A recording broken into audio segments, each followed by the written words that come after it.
Deus tem me incomodado muito com relação a este tema e eu preparei algo muito bacana que Deus colocou no meu coração. Talvez você estranhe até o versículo que eu vou ler.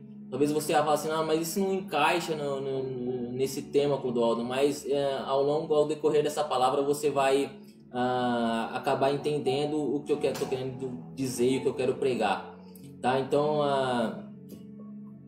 a palavra está lá em 1 Coríntios 13, tá?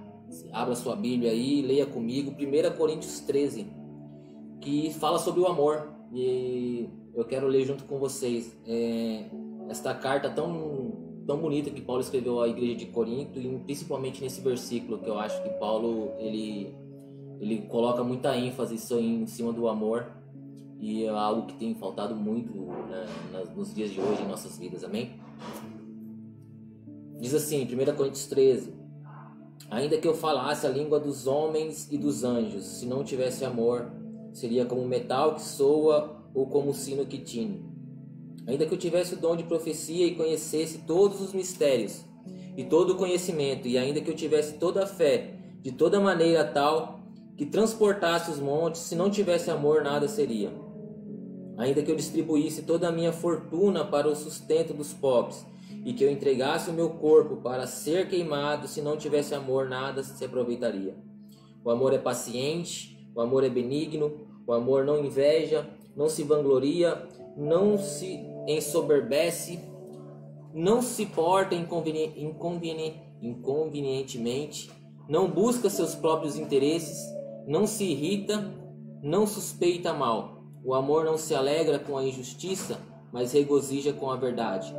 Tudo sofre, tudo crê, tudo espera, tudo suporta. O amor nunca falha, mas as profecias cessarão, as línguas desaparecerão e o conhecimento passará. Mas em parte conhecemos e em parte profetizamos.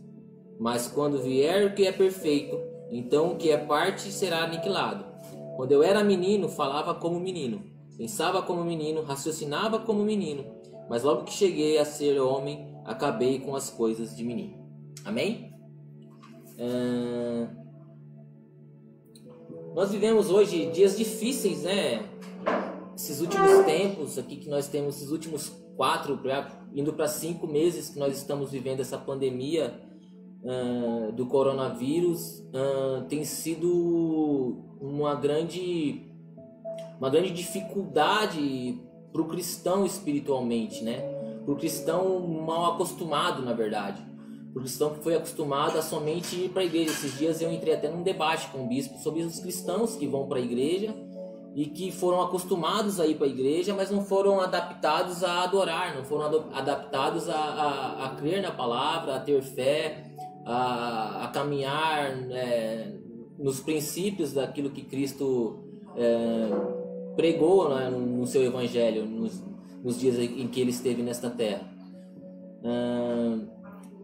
Eu tenho me deparado com muitas pessoas que estão aprontando uma grande imaturidade espiritual, que estão tão acostumados, estavam na verdade, né, tão acostumados a irem para a igreja, que quando tiraram a igreja dele, a fé deles acabaram, a fé deles simplesmente cessaram. E eu fiquei pensando assim, de onde nós vamos tirar ideias ou tirar forças para levar até essas pessoas que têm nos abandonado quando eu digo assim, saído da igreja. Quando as pessoas saem da igreja e mudam de igreja, aí é uma coisa, mas quando as pessoas saem da igreja e vão para o caminho da perdição, para o caminho do mundo, isso toca muito em nós. Por quê? Porque é uma responsabilidade nossa, minha, da igreja geral, não é só do pastor, do bispo, ou do diácono, ou daquele. É uma responsabilidade nossa ver um irmão que abandonou a igreja nessa pandemia, porque ficou longe da igreja durante todos esses meses, e está no caminho errado, está no caminho da perdição. É algo muito ruim para a igreja de Cristo, que somos todos nós, que é o corpo de Cristo, e nós olhamos essa situação e o que nós estamos fazendo, né? Nós temos que correr atrás, nós temos que buscar chamar essas pessoas. E como nós estamos fazendo isso? Muitas vezes a gente acha que às vezes só mandar uma mensagem, às vezes postar algo, isso é muito interessante, é muito bom, mas a gente tem que chegar tete a tete e conversar com essas pessoas. E principalmente colocar na nossa mente e pensar um pouquinho só no que aconteceu nesses 4, 5 meses que nós estamos vivendo aí, que nós vivemos um pouco afastado da igreja templo, né, da igreja física, mas era um momento onde nós podíamos muito bem nos termos aproximado de Deus. Era um momento onde nós podíamos ter usado todo esse tempo que nós tivemos em casa, estudando, orando, aprendendo um pouco mais da palavra, né? E foi exatamente isso que eu tentei fazer, né, nesse momento ruim. Mas nem todos conseguiram fazer, nem todos conseguiram se aproximar mais de Deus nesse tempo. E foi um momento onde o inimigo trabalhou, onde o inimigo teve a oportunidade de trabalhar na mente dessas pessoas que se afastaram e que tem me deixado particularmente muito triste, né? E hoje Deus me deu esse tema, hoje não, já há alguns dias Deus me deu esse tema e tem me incomodado muito com esse tema sobre maturidade espiritual. E ele falou comigo assim, falou: Clodoaldo, como vocês, quando ele diz nós, ele diz a igreja em geral, a igreja brasileira, a igreja mundial, como vocês são imaturos espiritualmente, como vocês são dependentes de irem ao templo, né, e ouvirem a palavra e saírem de lá vazio, né? Nós temos que começar, irmãos, a tirar a religiosidade de dentro dos nossos corações. Nós temos que alcançar a maturidade espiritual, nós temos que estar todos os dias buscando esta maturidade, buscando amadurecer espiritualmente. E como que se amadurece espiritualmente, irmãos? Tendo uma vida de oração, claro, estudando a palavra, sim, mas uma vida espiritual, irmãos, é você ter uma conexão forte com Deus, é você ter uma conexão direta com Deus, você saber tudo que é errado, mas andar na contramão, andar contra o vento, né? Navegar num barco aí, o vento está te empurrando contra e você tendo que navegar contra esse vento. Inclusive tem uma palavra, a palavra que está no Evangelho de Cristo, que ele fala que ele pede para os seus discípulos entrarem num barco, atravessarem o rio, mas a palavra diz que naquele dia o vento soprava contra o barco, mas mesmo assim eles obedeceram. Os discípulos entraram no barco e caminharam para o outro lado do rio, e eles chegaram ao outro lado mesmo com o vento soprando contra. Nós estamos exatamente neste momento, irmãos. O vento está soprando contra nós, está soprando contra o nosso barco, e nós temos que, estar caminhando e, aliás, navegando, né, contra esse vento, com as nossas velas içadas, e navegando contra o vento. É algo que parece meio que impossível, mas para Cristo nada é impossível, para Deus nada é impossível. Ele determinou isso na vida dos discípulos naquela época, e eles conseguiram concluir esse caminho. Eu creio que nós estamos na mesma situação nesse momento, caminhando contra o vento, distante da igreja física, né? Na verdade, a gente já pode hoje ajudar, já abriu as portas de domingo para a gente poder retornar aí à igreja física, mas nos distanciamos também de Deus, dessa conexão espiritual que nós tínhamos com Deus. E se era somente a igreja que causava isso em você tinha algum problema. A igreja ela é necessária, ela é essencial na minha vida. Por mais que eu discorde de algumas coisas, por mais que eu não concorde com muitas coisas, a igreja é extremamente essencial na minha vida. Ela me ajuda a manter o meu cerne, ela ajuda a manter a minha mente no lugar, ela me ajuda em vários pontos da minha vida. Mas a minha conexão com Deus, ela tem que ser sempre correta, ela tem que estar sempre em dia. Por mais que as pessoas me veem no dia a dia, me acham uma pessoa muito brincalhona. Inclusive até o pastor André, esses dias, a gente conversando, ele falou que ele não gostava muito quando eu pregava porque eu não brincava nas minhas pregações. E ele é verdade, eu não consigo fazer muitas brincadeiras na hora que eu estou pregando. Mas cada um tem um estilo. E aí eu falando com ele, eu não consigo, cara, ser essa pessoa bem-humorada na hora que eu estou pregando. Mas, irmãos, o que eu quero dizer com isso? O quanto nós estamos sendo imaturos. E quando eu digo nós, é no geral. Eu me incluo muito nesse meio. E eu perguntei para Deus, como é que eu consigo atingir essa maturidade? Como é que eu consigo chegar a esse ponto, chegar a um nível que agrade ao Senhor, a um nível de maturidade que não me afaste não somente da igreja física, mas me afaste também dos caminhos de Deus, né? Eu fiquei me perguntando isso. Foi um momento muito difícil para mim e para minha família viver também longe da igreja, mas esse tempo foi um tempo onde eu tirei para estudar, eu foquei na palavra, eu foquei nos estudos, em alguns livros, né? Inclusive eu até postei alguns uma época, estou lendo ainda alguns deles, que tem sido muito interessante, muito edificante na minha vida.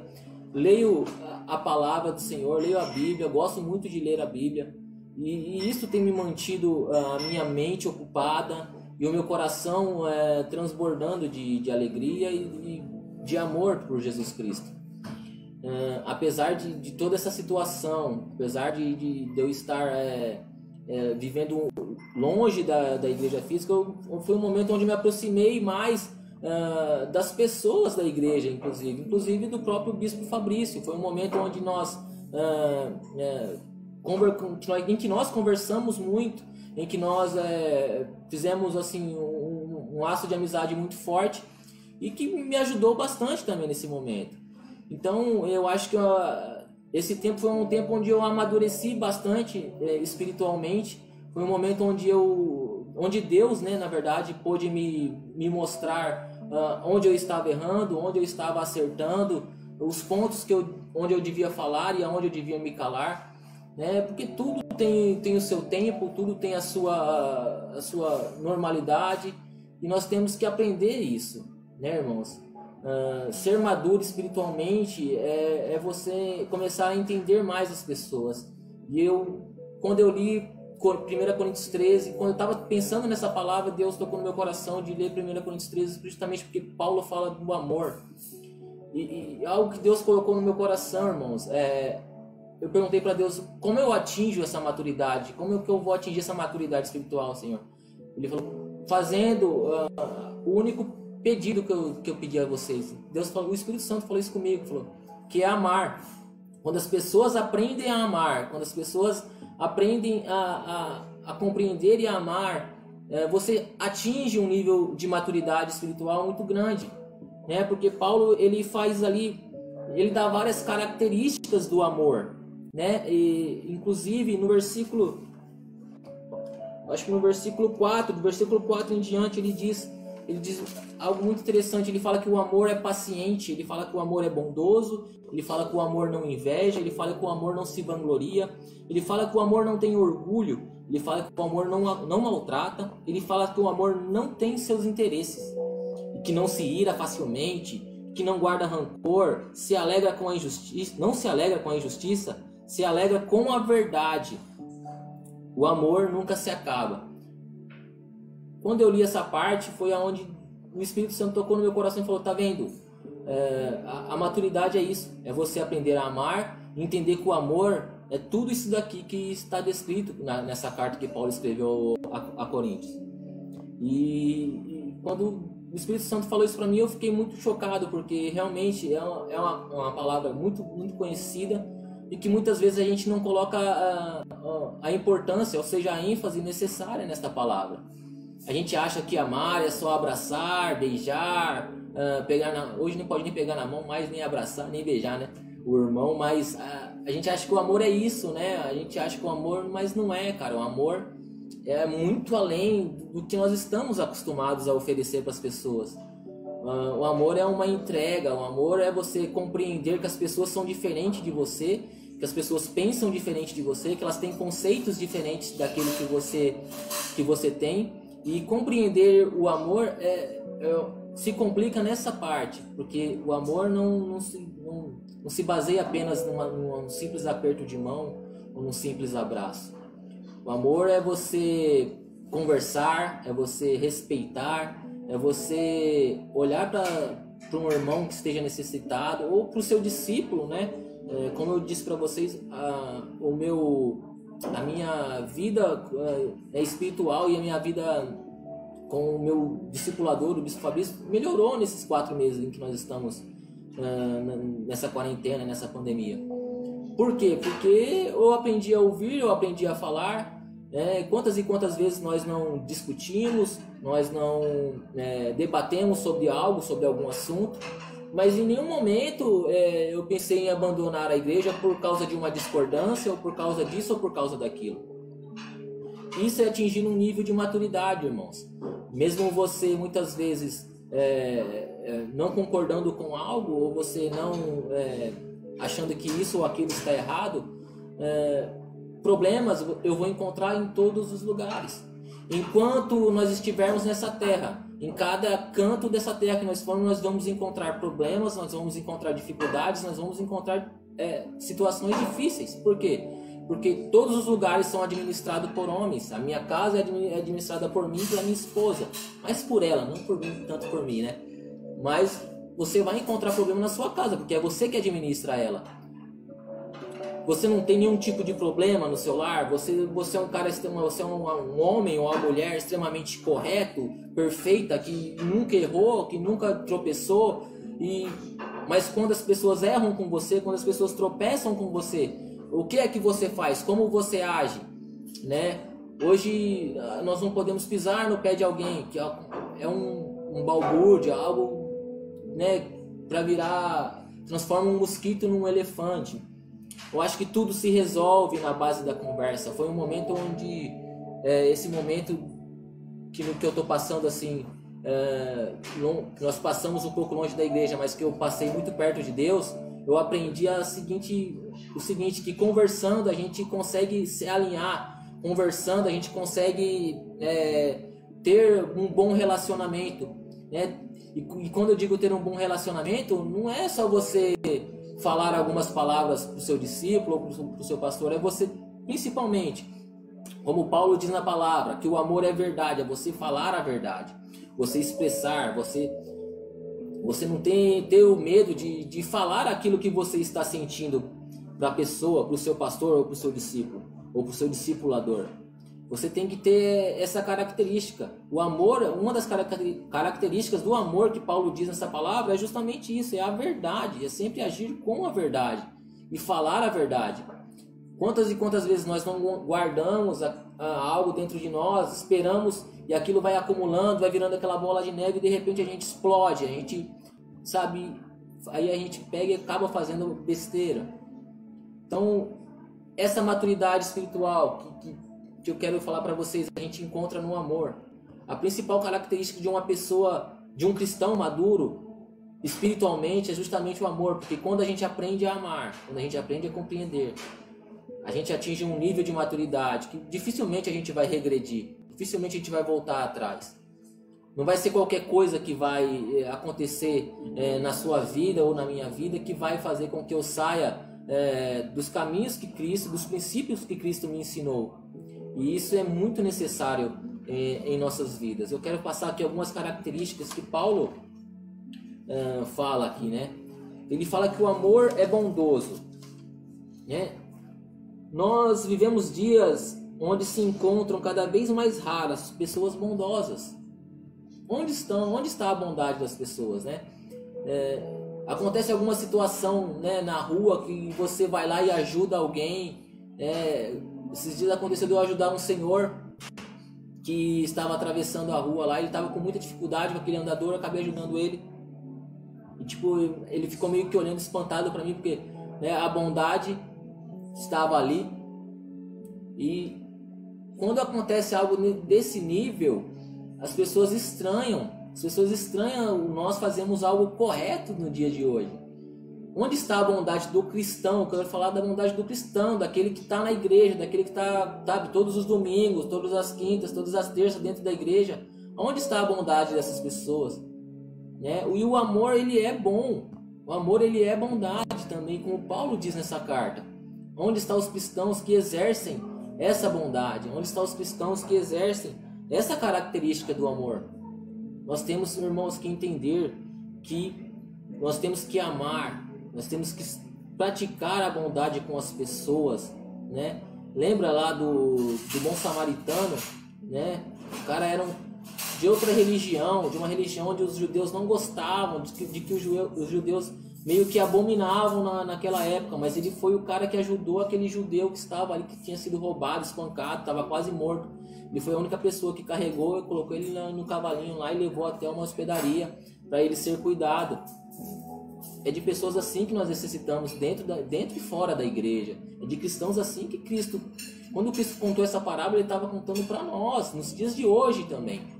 Então, irmãos, nós temos que ser mais bondosos, compreender mais as pessoas, tá? Nós temos que ser pessoas que passam a compreender. Quando nós ouvimos, nós temos que compreender que aquela pessoa que está falando, ela está com um sentimento, ela tem um sentimento e ela quer dizer algo para nós.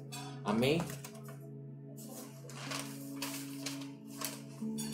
Paulo diz que o amor não inveja e não se vangloria.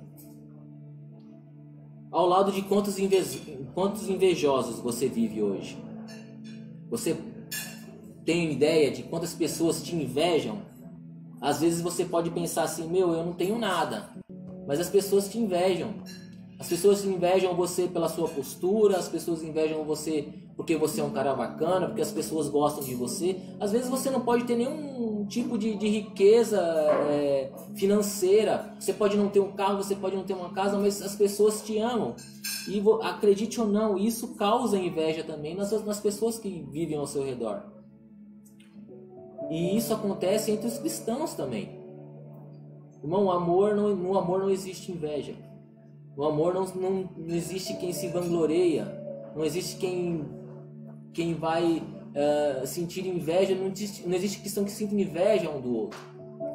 Não tem como eu me vangloriar de algo porque eu fiz algo para a igreja. Eu entreguei uma cesta básica pro Wagnilton ir lá entregar para uma família. E eu fico me vangloriando com o Wagnilton. Wagnilton, aqui é minha cesta, aqui, ó. Não existe isso, irmãos, no meio religioso. Não existe isso no meio do amor. Não tem como. Tudo que eu fizer para Deus é pouco. Tudo que eu fizer para Deus é pouco. E eu faço muito pouco. Eu reconheço que eu, Clodoaldo, faço muito pouco para Deus. Então, não tem como. Eu não me vanglorio de nada que eu faço, dentro ou fora da igreja. Não podemos nos vangloriar. Porque nada que eu tenho, aliás, tudo que eu tenho pertence a Deus. E nada que eu tenho veio através de mim, mas veio porque Deus permitiu, porque Deus quis que aquilo viesse até a minha vida. Eu sou uma pessoa muito abençoada mesmo. Eu sou uma pessoa que ganha um salário comum, que não ganha um salário. Eu ganho um salário muito comum e eu tenho tudo na minha vida. Eu tenho um carro, eu tenho uma casa, sabe? Eu tenho comida todos os dias na minha mesa. Deus nunca deixou faltar absolutamente nada na minha vida. E isso, eu sou muito grato a Deus por isso. E isso é o amor de Deus por mim. Um amor que eu não mereço. Um amor que nenhum de nós merecemos, mas Ele nos ama. Né? E quando Ele verteu aquele sangue na cruz por mim e por você, Ele não pensou duas vezes. Foi por amor. Então, quando nós atingimos esse status, esse nível de maturidade, onde nós aprendemos a amar uns aos outros, onde nós aprendemos a amar a Deus primeiramente, uns aos outros. Irmãos, nós chegamos nesse nível de maturidade. Quando nós aprendemos a conversar, quando nós aprendemos a dialogar com nossos irmãos, com os nossos líderes, com os nossos pastores, nós atingimos um nível espiritual e uma maturidade espiritual muito grande. Nós temos que ser sempre pessoas muito bem objetivas e bem verdadeiras naquilo em que falamos. Paulo diz outra coisa também, que o amor não tem orgulho. E o orgulho tem levado muito crente para o inferno. O orgulho tem levado muito crente para o lado do diabo, para o caminho do inimigo. Né? Eu tenho visto várias e várias pessoas abandonarem a sua fé. Não é abandonarem simplesmente a igreja. Eu conheço pessoas que abandonaram a fé, que deixaram de crer em Cristo, deixaram de acreditar. Pessoas que eu já vi ser batizada pelo Espírito Santo falarem para mim hoje que tudo que ela viveu foi uma mentira. Por quê? Porque são orgulhosas. Porque o orgulho dominou o teu coração E hoje eu vejo alguns amigos meus viverem não só no mundo, mas desacreditado em Deus. E essa é uma das coisas que mais me magoam, que mais deixa o meu coração entristecido. O orgulho. Temos que deixar de ser orgulhosos, irmão. Se tem alguma ponta de orgulho ainda no seu coração, se tem alguma ponta de rancor, isso tem que ser eliminado da sua vida. Amém? Paulo também fala que o amor não maltrata, que ele não procura interesses, que ele não se ira facilmente. E aí Paulo fala várias características ali do amor. Mas quando ele diz que o amor não maltrata, a gente tem que aprender a conversar e a falar e a não maltratar mais as pessoas. A não, muitas vezes até uma vírgula que nós erramos num texto no WhatsApp, a pessoa acaba compreendendo errado e aquilo vira uma coisa, sabe? Como eu disse, um mosquito que vira um elefante, né? Uma tempestade num copo d'água. Temos que aprender a falar com as pessoas, a dialogar. Temos que aprender a não procurar interesses nas pessoas, né? Quantas e quantas vezes as pessoas não chegaram até nós apenas por interesse, e isso acabou nos magoando também. E muitas vezes a gente faz isso com as outras pessoas também. A gente acaba criando até laços de amizade porque temos algum interesse nas pessoas. E Jesus não tinha nenhum tipo de interesse quando ele morreu naquela cruz por nós. Ele diz que o amor também não guarda rancor. Uma vez eu preguei sobre isso, que foi minha primeira pregação a ajudar, né? E eu falava muito sobre isso, sobre o rancor que as pessoas têm, sobre a mágoa. Como cristão hoje, como crente hoje, ele guarda a mágoa dentro de si, ele briga fácil, principalmente hoje com as redes sociais, né? As brigas entre cristãos têm se tornado constantes em redes sociais. Eu confesso que muitas vezes eu já até postei algumas coisas para cutucar outras pessoas, mas não faço mais isso, porque é errado. Eu confesso isso a vocês, irmãos, mas é errado. Eu não posso mais fazer isso. As redes sociais tiram muito o nosso foco. Elas são muito boas para evangelizar, mas elas também são muito boas para magoar as pessoas. Nós temos que aprender a usar nossas redes sociais, porque muitas vezes a gente acaba magoando. A gente acaba colocando até uma frase e às vezes uma pessoa que não tem nada a ver acaba interpretando aquilo de uma forma errada. Hoje eu penso duas vezes em escrever um texto no Facebook ou no WhatsApp ou em qualquer outra rede social, porque você acaba magoando pessoas sem querer, muitas vezes.